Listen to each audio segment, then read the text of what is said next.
In today's video, we're going to unbox, install, and review the Auxito Y19 headlights that I'm going to put on my 2017 Dodge Ram.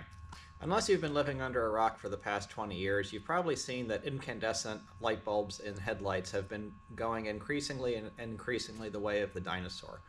While incandescent lights still work just fine, and they're the technology that has been around since the beginning of the electric light bulb, they aren't without their issues and limitations, one of which comes down to power consumption, another one comes down to heat production.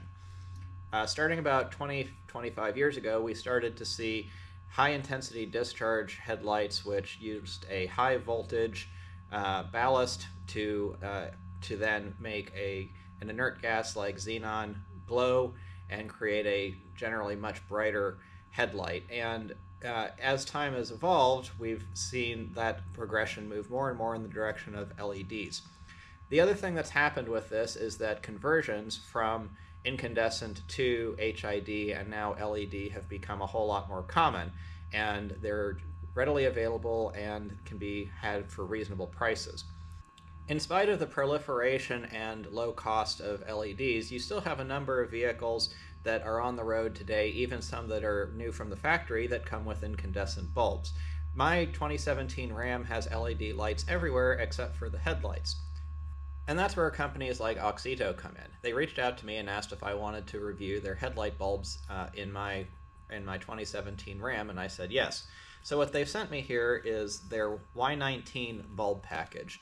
Auxito makes a number of different retrofit LED bulbs that will go into your standard bulb sockets for headlights, taillights, marker lights, and other lights on your vehicles.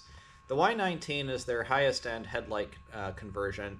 It still uses the same amount of wattage as your incandescent bulbs. However, it produces a whole lot more brightness for that wattage. So this is something I do want to point out here. If you take a look on the specifications, it specifies them at 120 watts. If you dig deep into the specifications, it's actually 120 watts for the pair, not 120 watts individually. So each bulb is 60 watts, but because the LEDs are so much more efficient than incandescent, you get a substantial increase in your brightness output for that same wattage. So let's unbox the Auxito Y19 lights. I'm then going to talk a little bit about things that you should consider when you're converting to an LED headlight, and then we're going to throw them into my truck and we're going to see what the difference is.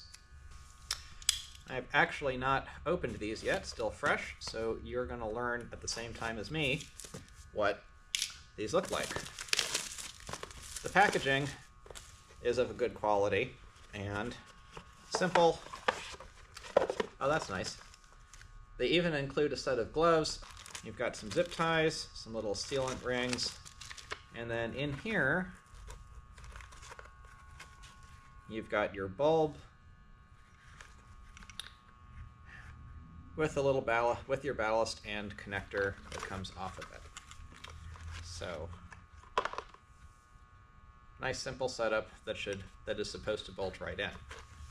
Now let's go over to the whiteboard, and I'm going to talk a little bit about some common issues that occur with these various light conversions and things that I'm going to be looking for with these bulbs in my Ram.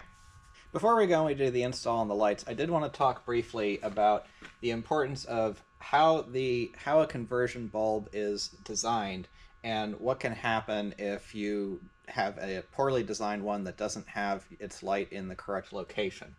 So if you think back to the 2000-ish time frame, when you started to see some of the very early HID conversions for headlights, where it's basically the same concept as this, except instead of an LED headlight, you had an HID filament. Well, the way that a headlight works is it's not just about having a filament that illuminates light and then goes outward. In fact, that's actually very little of it.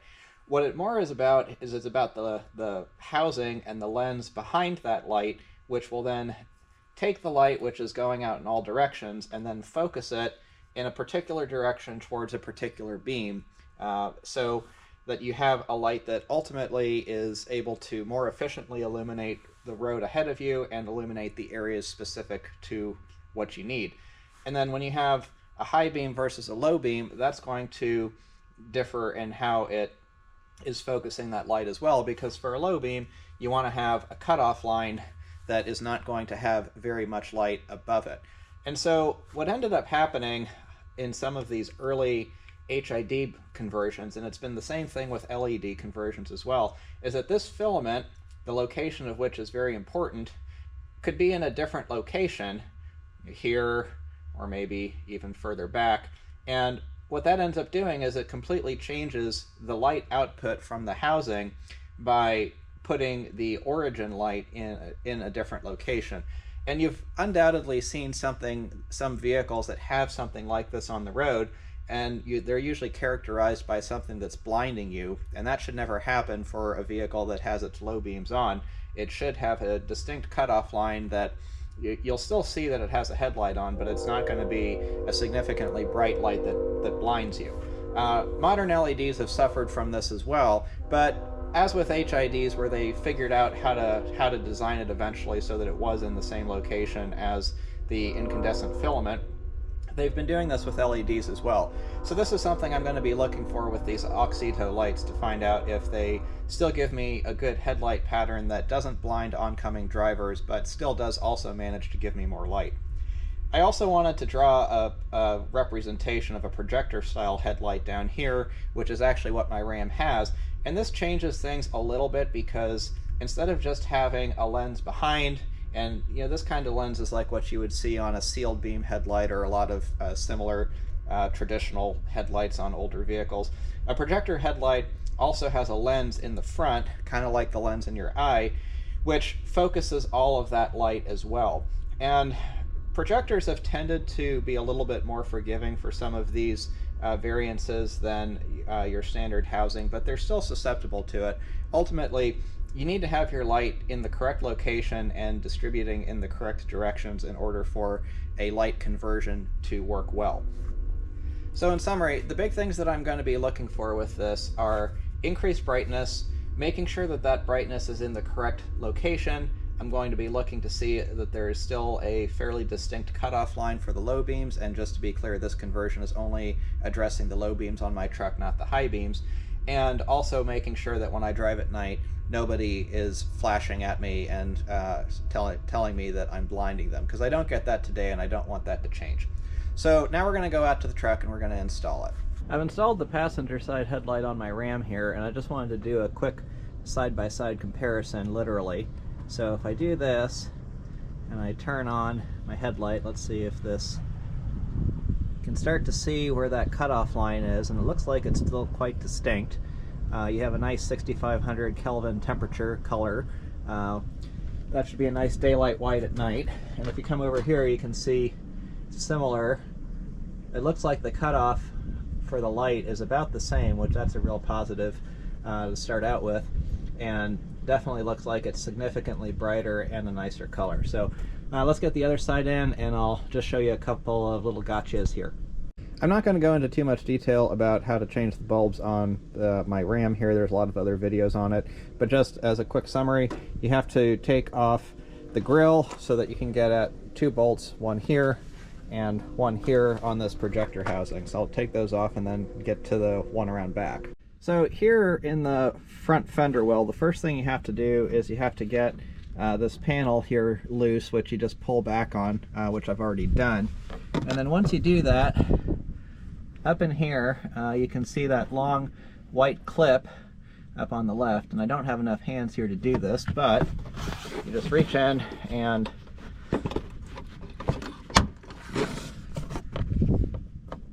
push it up, and then that should release it. I had a harder time on the other side doing that, but this side came pretty easily.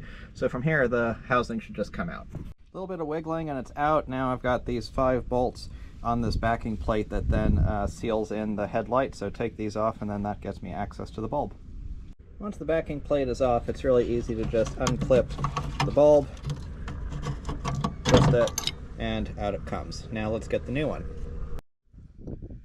Once you have the old bulb out, putting the new one in is really simple. They only go in one way, and it's about a 1/4 turn to get it tightened.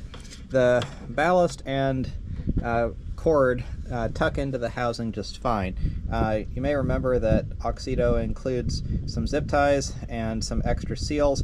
Really, for this installation, neither of those were necessary, so I'm just tucking those back in. Then I'm going to put the cover on and put it all back together. Both sides are in and working now, and so I'm going to wait for nighttime, go for a drive, and let's see what we think. I'm parked here in front of my garage just because this is an easy place where you can see the cutoff line and the illumination pattern of the stock incandescent headlights. Parked in the same spot in front of my garage now with the new Auxito low beam LED headlights in, and I'm really pleased with what I'm seeing. It looks like it's got pretty much the exact same pattern as what the incandescent bulbs did. There's still a defined cutoff line that looks like it's exactly where it needs to be, but it's definitely a whole lot brighter. So I can't wait to drive this on the road and see what I think. I thought I'd just end this video with a view from the front of the truck and then also from driving down the road. The GoPro didn't do a very good job of capturing just how much more illuminated the road is with the Auxito LED low beams, but I've been driving with them for several weeks now and I'm very happy with the results. I haven't had anyone flash their high beams at me coming the other direction, so that tells me that my impressions about the beam pattern are correct, that they do a good job of keeping the light where it belongs. If you're interested in buying these or any other Auxito LEDs for your car, check out the discount code in my comments. It's good for 15% off. Thanks for watching. Leave any questions down below and hope you found this useful.